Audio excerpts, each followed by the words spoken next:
Hey, ladies and gentlemen, boys and berries. It's Magic Brad here again, here at the undisclosed location of the Magic Lounge, right now in the western suburbs, but we're considering moving anyways. Hope you're doing well. I've got a fellow magician and marketer friend on. I met him online, of course. He's down in the Florida area, I believe. And ironically, he goes by Magic, kind of like I go by Magic Brad. He goes by Magic Mike, but I can't dance. Maybe he can. Let's bring him on. Magic Mike, how you doing? I'm good, man. How are you? Here, let's knuckle it right here. Ready? How do you do that? How do you do that? Oh, I'm wrong way. Wonder Twin powers activate. Dun, dun, dun. You know, I bill myself as Magic Brad, and oftentimes people come say, "Hey, Mike," because that movie's stuck in their head. They call me Mike. Let me show you something real quick. Why? I used to run into that thing with Brian's and Brent's and Brandon's and all that stuff. It's funny because like when I was working with the Orlando Magic organization, somebody came up to me one night and was like, "Hey, I saw you had a movie coming out about yourself." I thought it was like another Prestige or one of those Christopher Nolan movies, and turned out no, it wasn't. So I had to stop doing that name, Magic Mike, and then about 2 years later, things kind of fizzled out. So I got this made. So it's okay. What does it say on there? I can't see that. It was Magic Mike. No, not that one. Oh yeah. So I wear this whenever I go anywhere, and this is the best $5 I've ever spent on a name tag. Trust me, because it breaks the ice immediately when I walk up to a group of people and they're like, "Ah!" and they start laughing. So yep. I used to have a thing like that said IYQ. Oh yeah. So you still work in restaurants? Yeah. Actually, I used to do like 6 nights a week when I lived in Lexington, and then Kostya Kimlet and myself started up a company called Restaurant Magic Business back in 2009, and that went pretty well. You were involved with that? Yeah, I was the founding member, man, along with Kostya. It was me and him. I'm amazed that did not keep going. It became a logistical nightmare. I'm not going to get too much into it, but it was great while it lasted, and then it went down, and so I can see the management and the logistics behind it, but the concept, I think it's very good. I'd love to talk to you about that because I think that restaurant magic is one of and bar, nightclub kind of stuff. I think it's a very cool thing. But anyways, I want to talk a little bit about marketing too, because I know you got a background in that. Obviously, when you put that big restaurant magician thing together, very cool. Absolutely, man. Yeah. So I do Thursday nights at a Hurricane Grill, which is like a nice little place where families come. It's a family fun night. And then tomorrow night I'm starting Rosati's, which is Italian place out of Chicago. They have a franchise, and they do like pizza and Italian food. And Rob Thompson, he just came out with the pizza paddle trick with Danny Orleans. He's the one who actually helped me out with that because he does like 13 of them or something like that up in Chicago, or a whole bunch of them. And he knows the right people, and we got in touch with corporate, called me, and we talked, and so they want me to come back. And I used to do it 2 years ago, but then they sold it, and then now I'm back on Tuesday nights, so that's really exciting. And I got a couple more brewing on the back burner right now. I'm talking. Pizza restaurants seem to be a good type of restaurant for the strolling magic stuff, because you got to wait for the pizza time, and you kind of know what it is. Yeah, and quick turnaround too, so that's the thing. I could do a whole lecture just on restaurant magic. So. I'm sure Danny Fleshman. I'm sure. Yeah, I know Dan. Yeah, he's been working there forever. Yeah. I've known Dan for 20-something years. When I did the Midwest Magic Jubilee in St. Louis, I did a lecture there. Oh, really? Yeah. 2003. Danny stayed at my place for a while when we were opening the Funny Bone Comedy Club here in Minneapolis. I was an investor in that. Yeah. Dan's a good guy. He is quite a good guy. There's a lot of good guys in magic, and there's a lot of weird ones too. Absolutely. Yeah, it's a mixed bag of nuts, man. That's for sure. I'll tell you what. I wanted to touch on the marketing end of things, because I've been self-employed most all my life, other than an odd job here and there, sometimes contract stuff, but primarily self-employed, doing my own marketing and all. And the internet has really changed a lot of it, and it's sort of opened it up. It's open source. You hear people's whining about certain marketing and stuff. And I saw a post the other day, how can I make $1 million in 2 days? Mm-hmm. Are you serious? I mean, steal it? That's probably the only way you're going to do it, because things take time to plant the seed, and then it takes time for it to grow before it bears the fruit. That's just a natural law. And Yeah. So do you have any tips or ideas on how to kind of stickiness, have your followers kind of stay with you? Because there's so many diversions in our periphery, Yeah. The best way I heard it explained one time is somebody in one of those marketing groups. I remember, I think it's, if it's the same one I'm thinking you're thinking of, like the ClickFunnels groups and all that, they one guy was asking, said, how do I make $1 million? Like, I need to make $100,000 by 90 days to save my house or something like that. I don't know what it was.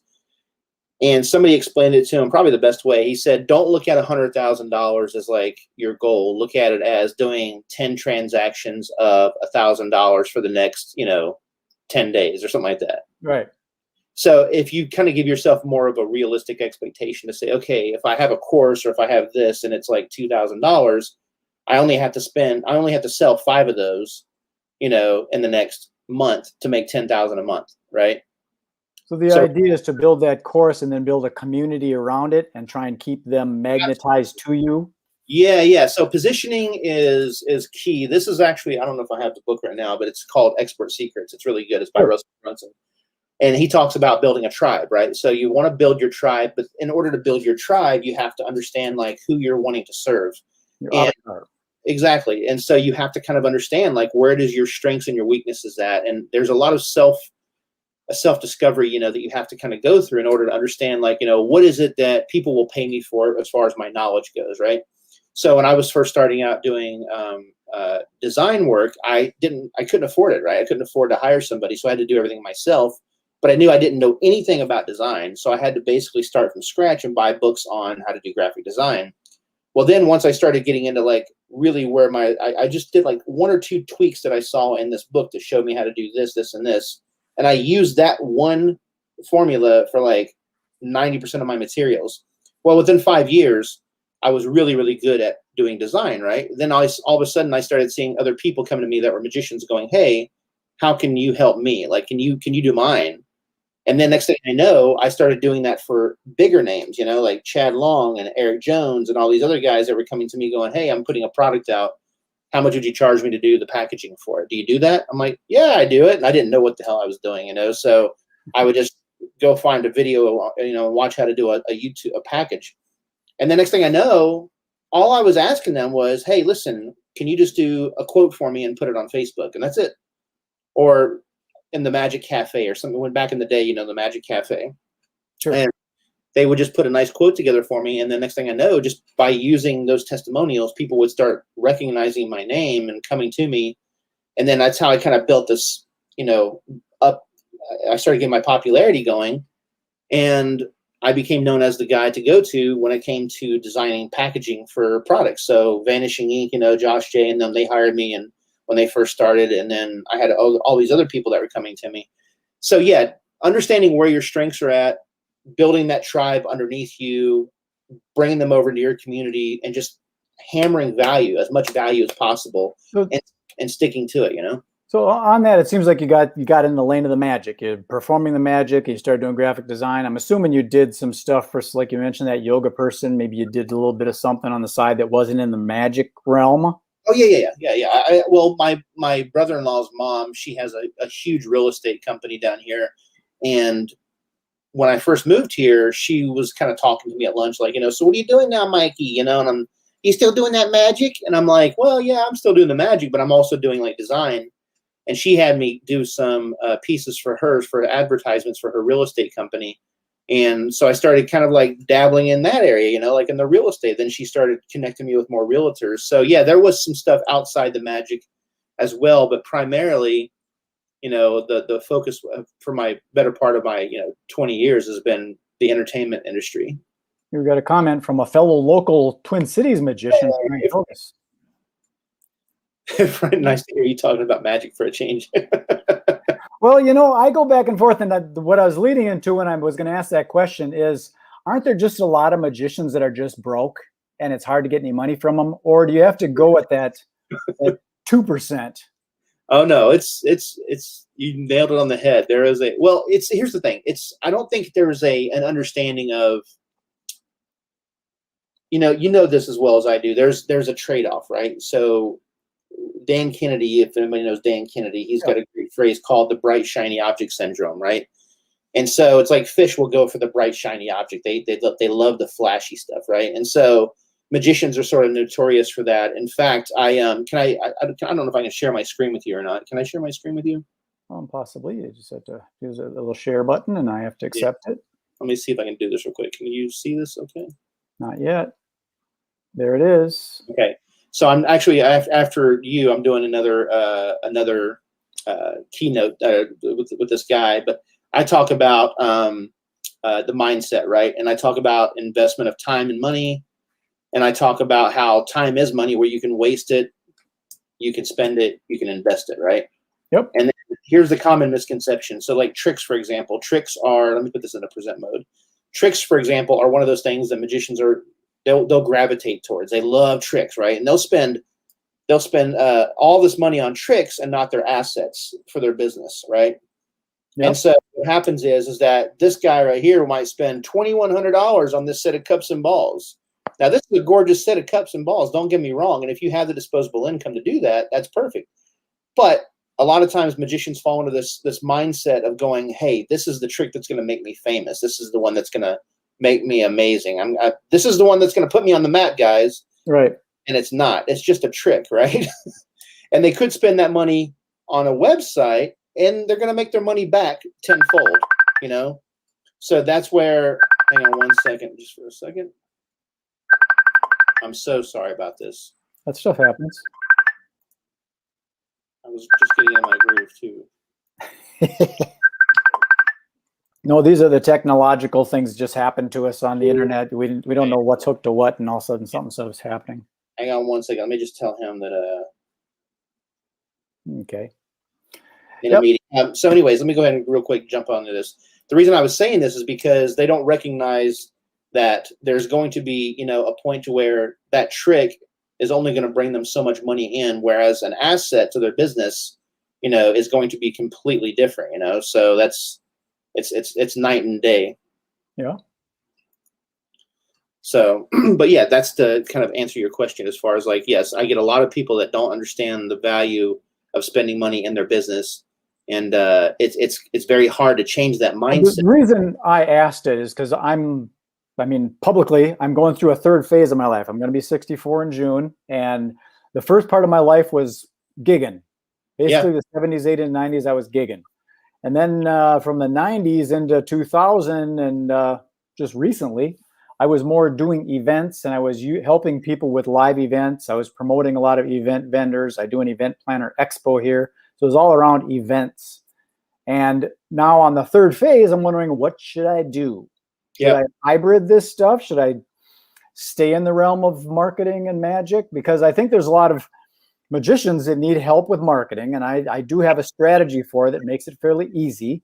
But I think a lot of these magicians go, like, here's a quick example. I had a local guy here.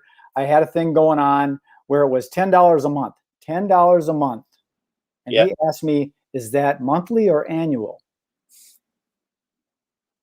So that mindset, they got to realize that, your house mortgage is. Yeah. Oh, yeah. Or even like the local groups, the SAM, the IBM, the membership fee for that. What is it? $23 or $16 or something like that? I have no idea. People complain about it. Yeah. So that's why I'm wondering, is the magic community something to get into? And if it is, maybe it's about finding that 2% and work with the people that understand it, and the others are just kind of off to the side and they can wish. Yeah, and I think it also comes down to it's a good lesson to be learned in pre-qualifying leads. I think that's another thing, is that I put a ton of information out there to the public. I go on like Magicians Only, my own group, and I'm just consistently posting content that's going to help serve people. I don't expect everybody that's watching these videos or to see the content to contact me and say, hey, I need to hire you. That's not my goal. My goal is to ultimately help more magicians make more money. I do it as a passion project, because I really do love helping people. And if somebody sees that and says, hey, maybe you can help me with mine, and they're willing to part ways with, $2,500, $3,000, because they understand and recognize the value that they're going to get in return, then that's the kind of people I want to work with. I don't want to work with somebody who's struggling and they're going to have to take out a small loan to pay me. Like, I don't want that. It's like, just watch the free content, like, you'd mentioned that thing about the $2,500 cups. Yeah. Use plastic ones or something at Goodwill you got for 50 cents. Absolutely. And get the same thing. And a lot of magicians, they'll go to a restaurant and say, oh my God, this guy fired me. I can't understand why. People were laughing. They're having such a good time. I blew their minds. Yeah. But did you bring any other business in? Did you bring repeat business in? Because the market, the restaurateur wants repeat business. He doesn't want a magic show. Absolutely. And that's the biggest thing I tell people that are looking to do restaurants is they don't understand how to run a business as a magician, number one, but let alone as a restaurateur. Like the owner understands that you're there to, people. I'll put it this way: restaurant owners don't like to just blow money. They're there because they understand that you need to bring in a certain amount of business and traffic and pay for your own expenses. So don't go into a restaurant thinking, oh, I'm going to make this much money. All I have to do is have 4 people come in and spend $25 and there's my $100 they're paying me every night. That's not how it works. It's 300% that they have to make back just by paying you $100 or $150. They have to make 3x minimal on their investment. Well, another misnomer that industry is the trade show industry. Yeah. Magicians haven't got a clue when they go to a magic show at a trade show booth. They have no idea what the exhibitor actually wants. The exhibitor show in Las Vegas, an Exhibitor magazine, was started by a fellow magician local here in Minneapolis, actually Rochester, Lee Knight. Okay.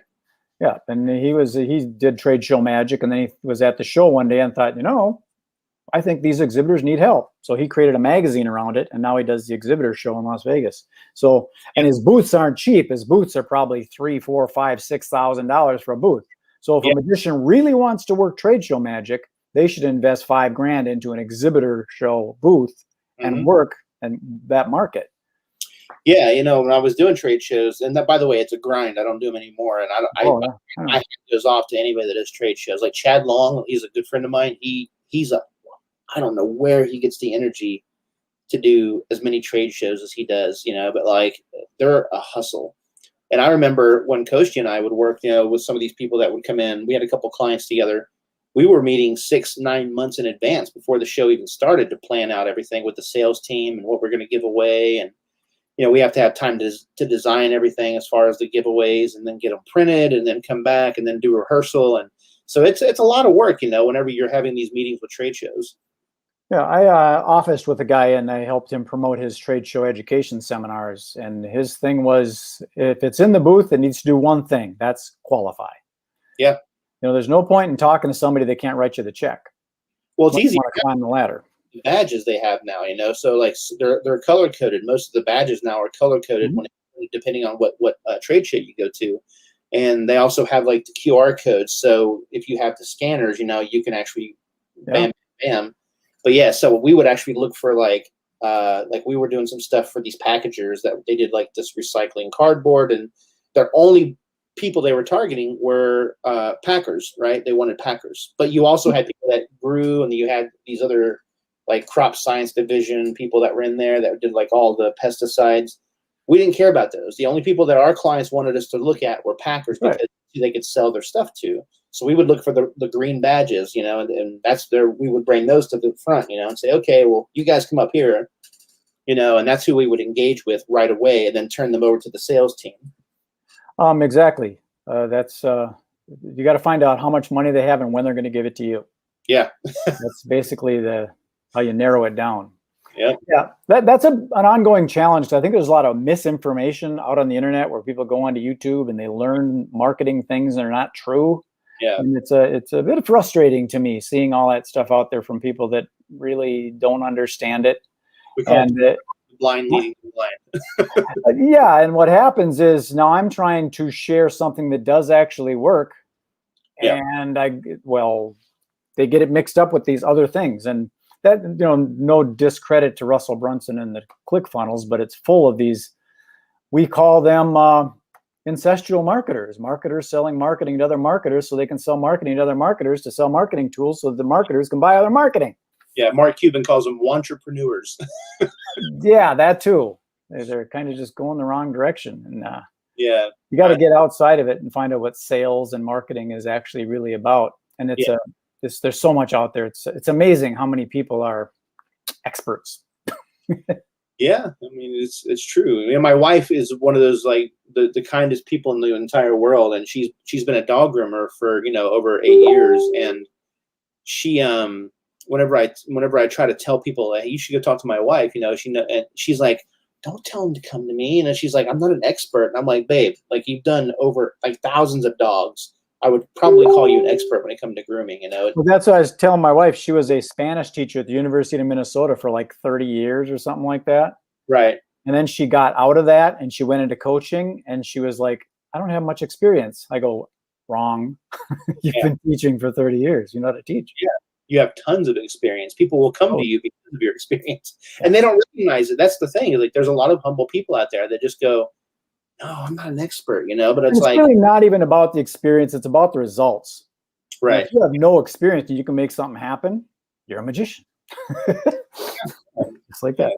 You do wonders. I'm going to show you a couple of things, and if you get some free time, I'd like you to take a peek at it because it's something I'm trying to build out. It's something I had going on. It was called the Synergy Collaborative, and I had it going with the event business. It was a membership-based thing where a person could be a member, and their membership gave them free booth space at this expo. So they got ongoing marketing for the event business. And then COVID came along and said, there ain't no event business. So I pretty much lost all the membership. So I'm trying to redesign it and decentralize it so it's not all reliant here. It's not all reliant on Twin Cities, Minneapolis, St. Paul, and the event business. Right. I'm trying to redo it and see how I can build that out. Oh, we got another comment. I wonder what this one is. Oh, it's our friend Cindy Lee. Hey, Cindy. There's Cindy Lee. Nice to meet you, Michael. Nice to meet you. I see she has a YouTube. Does she do YouTubing? Oh, she's a connector. Yeah, she's got YouTube. She's a travel agent, and then she also uses a program that I work with too called Mailbox Power that does direct mail, United States Postal Service.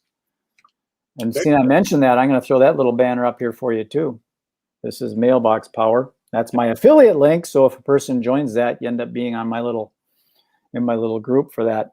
It's a pretty cool software because it does stuff like sends these little mugs out to people. It's custom made.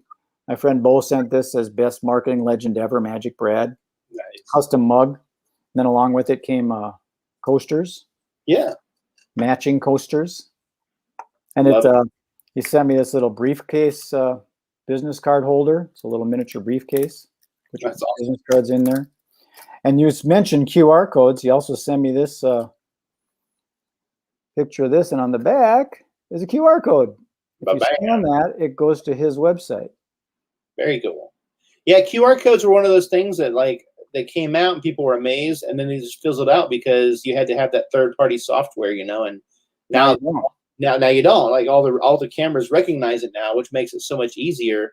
And another thing that's really good, and I don't have it on me, is I have a link. It's called Link. It's a website, and you can get it for $10. But they're the NFC tags that go in like the wristbands. Okay, yeah. So you just hold your phone over it, and the NFC tag it'll go bling, and it'll open up like a URL because it recognizes the near field communication tag. Right. And then it'll just go to my website, and it has like all my contact info. Not my website, but like my card, my digital business card. That's where I think a lot of magicians and other marketers and things, they kind of lose focus of being innovative. Just because a thing does a thing doesn't mean you need to do what the thing's doing. Yeah. As an example, the QR code, I saw this years ago when it first came out. There was a pet food company that just put up a little kiosk on the sidewalk where people walk their dogs. Yep. You scan the code, and it triggers a thing, it captures the information, and it delivers a dog treat. That's cool. So you get a little sample of the dog thing. Yeah. The dog gets to have a little treat, and it captured the lead. That's great. The best QR code I ever saw was a designer out of Sweden. It was his resume, and he had on the back of his resume, he had a picture of him, a black and white picture, looking at the camera, and it was like everything was like his face, and there was a section around his mouth that was like the shape of a phone with a QR code right in the middle. And so what you do is you would take your phone and scan it, and it would automatically go to a YouTube video. You put it sideways, your phone, and on top of the paper, and it was his mouth that was talking, that was black and white. So it looked like his whole head, he was talking, going, "Hi, my name is so-and-so, and it's nice to meet you. And, I'm looking forward to talking." It was really brilliant, though, the way he did it with the phone, to where it matched up perfectly with his face on the picture. That's what I mean. The person, you got to get creative. I saw a guy that used his phone. He took a picture of himself on the phone, opening a door. So he had the phone framed in around a door. And then he opened the door and he's looking up and goes, "Hey, I'm down here." Yeah, James Wedmore. Huh? James Wedmore. He's on that? Yeah, that's his name. Yeah, he's the guy who did that. James Wedmore. And then he put this up against a tree or something, and you walk by the tree, and it looks like he's coming out of a little hollow, like a little elf. Yeah. Brandon Lucero and James Wedmore are like my two heroes when it comes to the video content. That's the one. Creative. That's what I made this little thing. Got my little private club. Do you open it up? I love it. That's great, man. Got to have some fun. That's just the way it works. That's so good. We've been going for 26 minutes, and I don't like to do these too long because of that bandwidth and taking people's time. So, Mike, I appreciate you. You got another thing you got to get to anyways. Yeah, so I'm going to put you into the... You want to do one more topic real quick, and I can go? We'll call it like 3 minutes, and we'll do it. We'll do what? You want to do one more topic I can talk about and why you have me on here? I got like 3 minutes if you want to do something real quick. Yeah, let's do that. What is the topic? I don't know. What do you want to talk about? What's a good question that we can talk about? I would like to talk about getting traffic. Or organic traffic. I paid advertising. Yeah. Here's an example. I did a targeted audience of Tony Robbins. I put in a simple graphic that says, "Are you a Tony Robbins fan? Yes or no?" Yeah. And I didn't get hardly any engagement. And the engagement I did get was sarcastic and looked like fake things. So I'm doing direct mail postcards to get traffic because I think it's going to a real human that has an interest. Mm-hmm. How do you get this traffic when you see all these people with all these followers on YouTube and TikTok? And so here's the thing, right? It's all, to me, it's about positioning, and it's also it depends also if you're going local or if you're going like national or statewide or whatever you're looking to do, right? And so for local. If you have a local business, if people are watching this right now and they have a local business and they're trying to cater in their own town and not to like we do, where we help other people all around, it's Facebook groups. For me, definitely Facebook groups and social networking. Nextdoor app, if you ever heard of Nextdoor, that's all these places are really good. My biggest suggestion to any local business is just testimonial after testimonial after testimonial. Get all the social proof you can. If you've helped provide somebody with something and they love you, then ask them to share that with you, and just say, "Hey, would you mind tagging me or my business on a local Facebook group?" Most communities, like wherever you live at right now, chances are you've got a community group where you live at. It might be, we lived in what's called Kelly Park Hills at one time, and here in Florida, and Kelly Park Hills had their own community group, a Facebook group just for that housing division. Okay, sure. And so if you have a chance, you should be able to look at your Facebook group and then just type it in, the name of your community, and see if there's an actual group, and then start small and kind of expand out. If you've got a massage business and you go, "Hey guys, I'm doing a discount, for 25%, for this area that I live in," use that group to your advantage, And so that's how you would do it, like in other places. If I help a magician out, I'll just have them go into these magician groups that people are looking to have, they're talking, and they'll say, "Hey, I just had my website done for Michael Eaton," and they'll do like a screenshot or whatever like that and give me a nice shout out. And that's how a lot of people I'll get organically to come over and just say, "Hey, I saw you did so-and-so's website. Would you like to do mine? Or can we talk about you doing my stuff?" So organically hang out in Facebook groups. Use the search bar to kind of like look up, different questions and put them in quotation marks. Real estate people that I know sometimes have done that. I'll tell a realtor, "Hey, if you want to target people that are moving into Orlando, then just go into Facebook and type in quotation marks, moving to Orlando." And when you hit search, it'll actually pull up posts that have moving to Orlando inside of those posts. And you can actually like look at people that are saying, "Hey guys, I'm moving to Orlando, going to miss everybody next week," And now you can reach out to those people and go, "Hey, Bob, this is so-and-so. I have a real estate company down here. I saw you're moving to Orlando. Just wanted to say." So these are sort of cold leads, if you will, or cool leads. Right. Where do you store these people, or do you not? You just create a brand and they will find you. Like a good example is, I don't know if I'm on Gary Vaynerchuk's list. Right. If I want to see something from him, I'll go find him. Yeah. So he's not really direct pushing marketing to me. I'm actually, if I'm interested, I'll go see him. Well, he is. If you see his ads in your post on Facebook and in your news feed, he's targeting you. Like, that's the thing, is like, he understands that you've got an interest in marketing or digital design or something like that. And so that's the people that he wants to connect with, and he wants to pay him money, you know, to help coach them. So chances are, if you're going through Facebook and you're seeing ads, people are targeting you because they've selected, you know, your profile. Well, I guess what I was kind of getting into is more the organic type, where you don't have to be paying to play. And like if you started your own group, yep, on Facebook or LinkedIn or whatever, you have that community where you can communicate to them.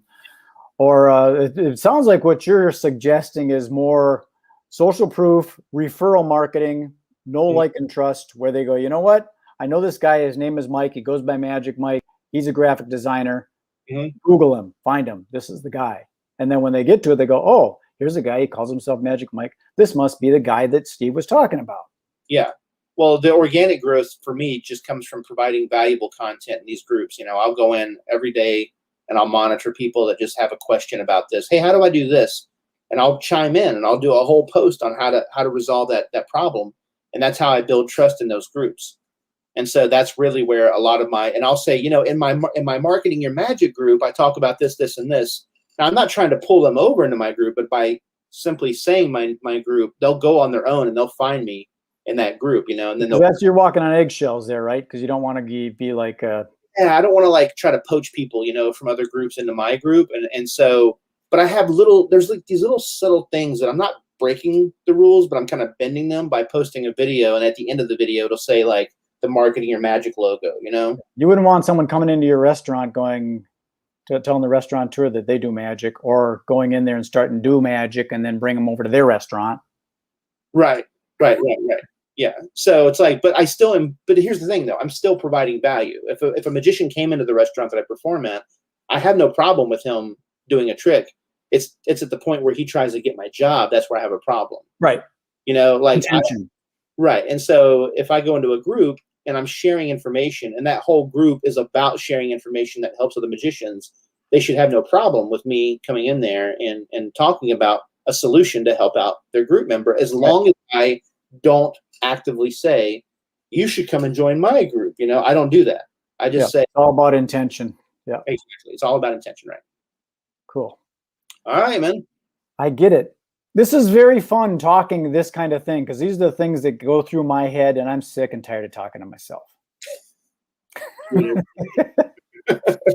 So for those who don't know, we're going to give a shot at doing this on Mondays, Magic Mondays. So if anybody's interested in what we're doing here, or wants to maybe be a guest on our Magic Monday show, we can maybe do that with you.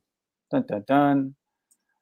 So, Mr. Michael, I appreciate you taking the time this morning. You got to get off to your thing. I got to get off to mine. And let's tune in, maybe talk throughout the week. Other than that, we'll see you Monday. All right, buddy. Take care. Thanks, guys. Thank you. Well, that was our friend Mike Eaton. He's got a wealth of knowledge. It's obvious he's been doing this for quite a while. And if you liked what we're doing, go ahead and like this on YouTube channel. It's on the Facebook page. I got it in the group. I got it in the Synergy Collaborative group also. So peace, love, and happiness. This is Magic Brad signing off. Enjoy the rest of your day. Be well, be good, be safe. Whoa.